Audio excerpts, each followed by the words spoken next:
Welcome to your daily dose of the recruiting gym. It's really awesome to be here with Wendy, who I had the pleasure of chatting with last week.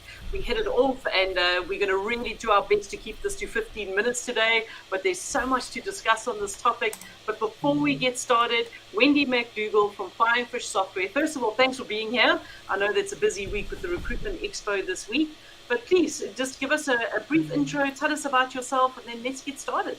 Yeah, no, it's brilliant. And what a week, AI week and Expo week, it's brilliant. So, yes, I'm Wendy McDougall. For those that don't know me, I'm Chief Fish of Firefish Software, a web and CRM system as well to the recruitment agency market. And I am so excited about the AI and the movements and the tech that's going on with particularly Chat GPT in the market. So I'm delighted. I just don't quite know how you and I are going to try and keep this to 15 minutes because there's so much, but we're going to give a wee taster, aren't we? Absolutely. So my name is Vanessa Roth. I am here from Johannesburg in South Africa, hence the fact I'm in short sleeves and very different attire that I always see on the recruiting gym. And it's a pleasure to be here. I'm a talent sourcing coach. And Wendy, you and I chatted last week just in preparation for this call, and we chatted about ChatGPT. And one of the things that I want to highlight over here is that recruiters shouldn't be scared of ChatGPT, because we have discussed how it's going to be a tool that's actually going to make our lives easier. So, Wendy, what is your take on that, and how have you been using ChatGPT at Firefish so far? Yeah, no, definitely. And I think that's the main thing. And I think I'm going to even go further than that because, if you're a recruiter out there and you're not using it, you're going to be at least 3 times not as competitive as a recruiter that is using it. And I think that's really the difference. So, as a company within Firefish, we have set out next 4 weeks, we're sharing everybody within the business different use cases. I think that's a really positive thing because a lot of people can be quite scared of using it and thinking, gosh, am I cheating? But I'm like going, no, embrace it in your company and get that going. And then I've looked at it, and I'm actually doing the keynote on Wednesday on this at the Expo. I've looked at it in terms of how we should be using it in recruitment. And I know that's what we've looked at in terms of user cases. So will we dive straight in and give some examples? Absolutely. I just wanted to comment there and saying is that not only is a recruiter going to be 3 times as behind if they're not using ChatGPT, but they're going to be 3 times as busy, because there's a lot of things that ChatGPT can do that can actually take away, a lot of the admin and the slog that we have to do as recruiters. So exactly. Well, before we do that, just on the chat, I know Claire, well done. You've been sort of starting to use it. Just give me an idea and just say, yes, using it, or never heard of it, or just want to find out more. Just let me know where you are in terms of the chat. That would be great as we're doing it. And feel free to, fire in any questions as we go, and we'll try and, Vanessa and I will try and answer that. But what I've done just for time, and hopefully you should see my screen okay. Is that good, Vanessa? Yeah. Perfect. So I've just expanded this a little bit. So in terms of, this is ChatGPT, and you can just find it just by going and doing a wee search. But if you want the URL, it's chat.openai.com. Okay. Now you've got a free version. I'm actually paying £20 a month just to get it so that it is it's really fast for me every time I want to use it, because the volume of users coming on, sometimes it can be a little bit slow. But when we're saying slow, you'll be amazed at how many times how fast this is. So I thought we would look at everything that a recruiter used to use and how we can speed up our jobs, because that's what I like to see, and I know how bad recruiters are at different things, and I say that with kindness because I was one, as everybody knows as well, so I can say that I hated admin. So what I did was I had done here, write me a profile for a data migrator in SQL database for a growing SME SaaS business called Firefish Software. We'll offer this as a remote first, and therefore we're looking at someone that is very self-motivated. And then very quickly, it's basically given me a job overview. So it's knowing about Firefish Software, the key responsibilities, the requirement I'm looking for with all the various different skills, and then what we offer as well. Now, it's found all that information and learnt all that information from all the content that we've got out there. Now, don't get me wrong, I know that Firefish Software has a whole heap of content out there rather than maybe some of your other agencies or your own businesses at yet, but that's what we call prompting. So if it doesn't find it, you can then just amend it, okay? And then you can still start to then just prompt in and say, okay, that's great. Let's do the next part. And for me, this was a brilliant profile. me alone, so I used to work a lot of exclusivity in terms of retained business, and I would pretty much set out a morning to get a role started out. And I would be looking at finding out all the various different skill sets, how to put that into a profile, and then start to then work out the advert on it as well. But that took me 2 seconds. And it's really, really on the mark as well. So then I went, okay, great, turn that into an advert. And so it's taken that profile and then turned it into an advert in a much more sort of like promotional style. It's less sort of bullet points, and it's sort of selling that already into my candidate market. And it's even given it to me in my tone of voice as well. And that's the other thing, is again prompting it if you want it in a more formal style or you want it more classic style. And I actually just put it into the Firefish style if it didn't come through. And it even told me what my tone of voice was at one point too, which is really cool. Can you share that with us? What was your tone of voice? So our tone of voice is friendly, enthusiastic, and sort of we do a lot of like blogs that are just for fun. So, taking it on in that area as well. And you can see here in terms of, it's prompting that challenging role, etc. Look no further. So it's not, you wouldn't potentially do that for like a big financial corporation, etc. That might be quite sort of more formal. Yeah. And we can have some fun at the bottom with that as well if we want. Now, another thing I think recruiters are really poor at as well, or like we don't, that's wrong. I'm not going to say we're poor at, we don't like doing, and we sometimes don't understand it as well. But in order to make sure our adverts are standing out, we tend to just forget about sort of SEO. But of course, that makes us all find it. And with Google for Jobs and the innovation that they've done, that then can really make a lot of difference. So I was like, okay, great. Let's then provide the SEO phrases that will optimize that advert. And it's basically giving me everything that I should then be optimizing that advert for, and I could quickly put in as well, which I thought was fab as well. I don't know if you've ever used sort of SEO phrases in terms of the marketing side of that for any of your adverts yet.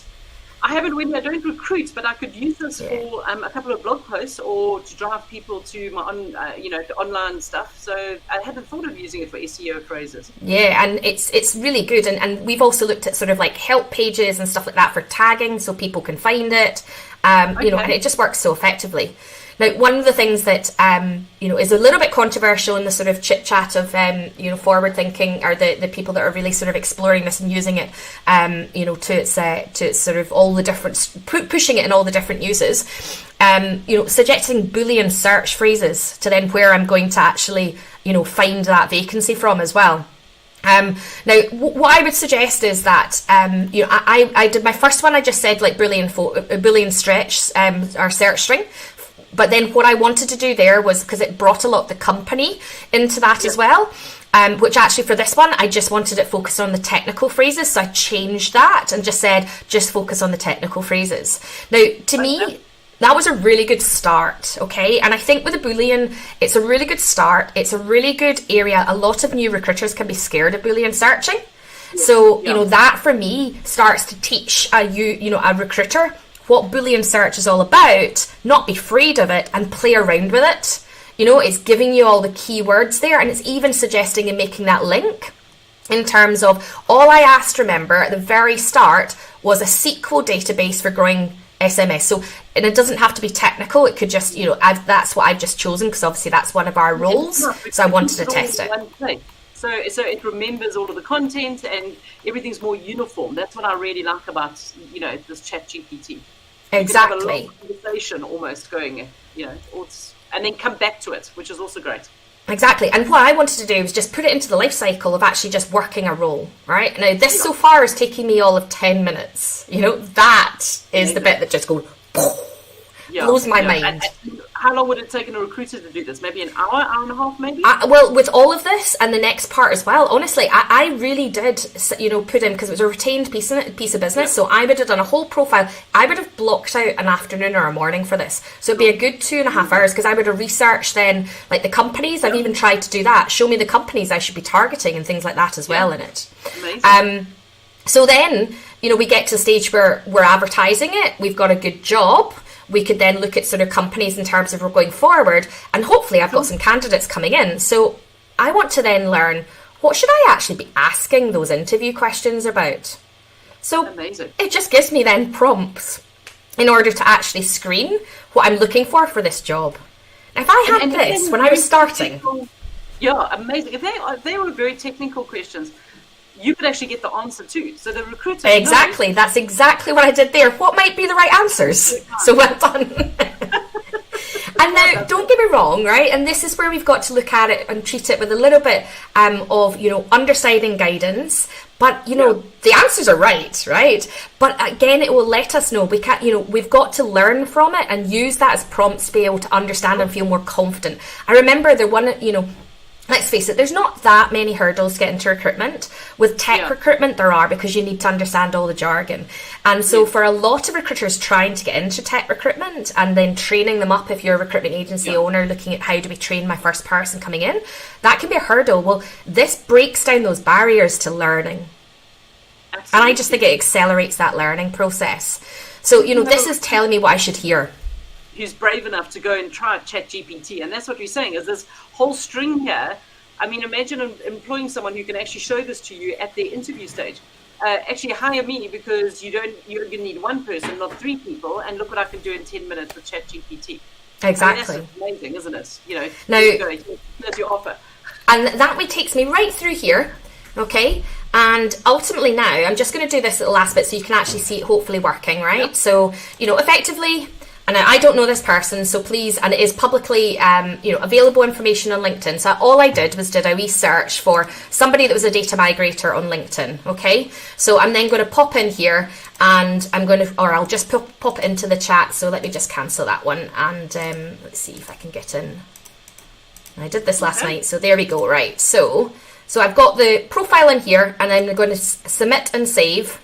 And you can see how quickly then it's going to look at this profile and what it's going to tell me. Hopefully, if it is. But as I said, I did set this up last night, so it might just need a bit more of a prompt in terms of getting awake and actually working on it.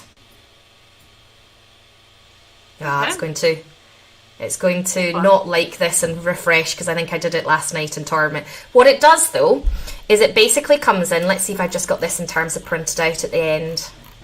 So I did have my backup when I'm doing live presentation. It didn't actually, you've got it in there when I tried to delete it. What it basically told me, and this is another thing that I think you can do really effectively, is that you can then turn around and you could, so if I just, I've got the chat that hopefully will come back at one point. It can then go and look, it's not going to be able to load. It can then go and look at that profile on LinkedIn, and it could then tell you, now it will do its little, hey, I'm not a recruiter, and I can't actually recruit, and you should actually interview them. So it still believes that there is a role of the recruiter, which is quite nice of it. But it will then also look and analyse their profile, and then it will give you a match in terms of whether or not it thinks there's any synergy there with the role. Now, as a recruiter, thinking about it, I used to absolutely hate doing all the searching, the matching and everything else, and then getting a CV. And then I would have to because I'm really badly dyslexic, right? So this is perfect for me, because essentially what it then did was it gave me the paragraph that I could sell my candidate. And instead of me having to try and then do all the sort of words and get it all right, I could then actually use that as a base. I could put in some of my own interview notes, but then ask ChatGPT just to then make that, look better. And essentially, I've got my front sheet cut and paste onto my front sheets for all of the different candidates, which I think is just, hugely saving, time saving for me as well. Your reach out process as well. And also the time saving of not reaching out to the wrong people and wasting your time, their time, all of those things. That's exactly amazing. Yeah. So, I just wanted to really give you, we were talking about it just in terms of that's how I see a recruiter being able to have huge fun and basically cut down all of a sort of whole morning or afternoon if somebody's doing a really intense search to basically 15 minutes, amazing. Maybe 20 minutes and have a cup of tea, and then boom, the thing for me then, it allows a recruiter to spend more time with why we probably came into that job, with great candidates and great clients. We've just got one question shot in by another one of the coaches in the gym, lovely Claire, and she wants to know, are we up for plagiarism if we use it for blogs? So what are your thoughts around that, Wendy? So I've already done that now. So this is the thing. It is just getting all the same information. And it's a really interesting question, Claire, because, I've started to forward. I am really reliant on all our blogs, which are all original content, as a business as well. And we do 2 a week. We've got a huge audience that rely on that content coming out. It is going to flood the market with good content because the content that's coming out and the way it can read the blogs is brilliant. I've got a lot of marketing agencies that are just running it through like a plagiarism test. So there's tools out there that you can just do that and make sure that it's not. Yep. So I think that there is definitely something just to cover off bases and make sure it's not. And I would definitely recommend that in blogs. But let's face it, in adverts, I am not concerned about that anyway, because what do we all do anyway? We all cut and paste everybody's adverts and job descriptions. So, for me, this can only improve advert content as well. Hope that answers that question, Claire.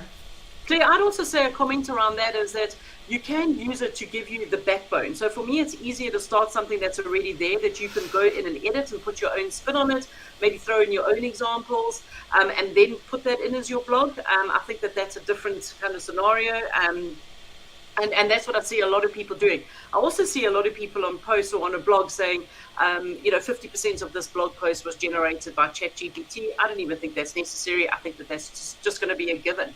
Yeah, I mean, they are starting to talk about trying to put watermarks on this and that and everything else. It's just not going to be possible, It's there, it's going to give you, as exactly said, the people that sort of look at a blank piece of paper and go, where do I start? This is your starting point, and then add your personality and flair to it. Absolutely, 100%. Well, guys, that actually brings us to time. Wendy and I literally could have done this until the close of business today. Wendy has to get a flight because she's heading down to the Recruitment Expo, and I also have some training to deliver. But otherwise, this is a fascinating discussion. Wendy, I'm so glad that I've met you through this process. I look forward to chatting with you soon, and all the best for the rest of AI Week. Be here every single week because I think the learnings are going to be just ridiculously huge, especially with the audience that Angela's trying to catch at the Recruitment Expo next week, and getting a whole lot of thought leaders to chime in and give, like a minute or two's insight into this. So, fantastic. Wendy, thank you for your time. Safe travels, and the rest of you, we'll see you soon. Yeah, and if anybody's going to the expo, I look forward to seeing you tomorrow and Wednesday as well. So, come and say hi. Fantastic. Hopefully see you at the next one. Thanks, Vanessa. Cheers, guys. Bye.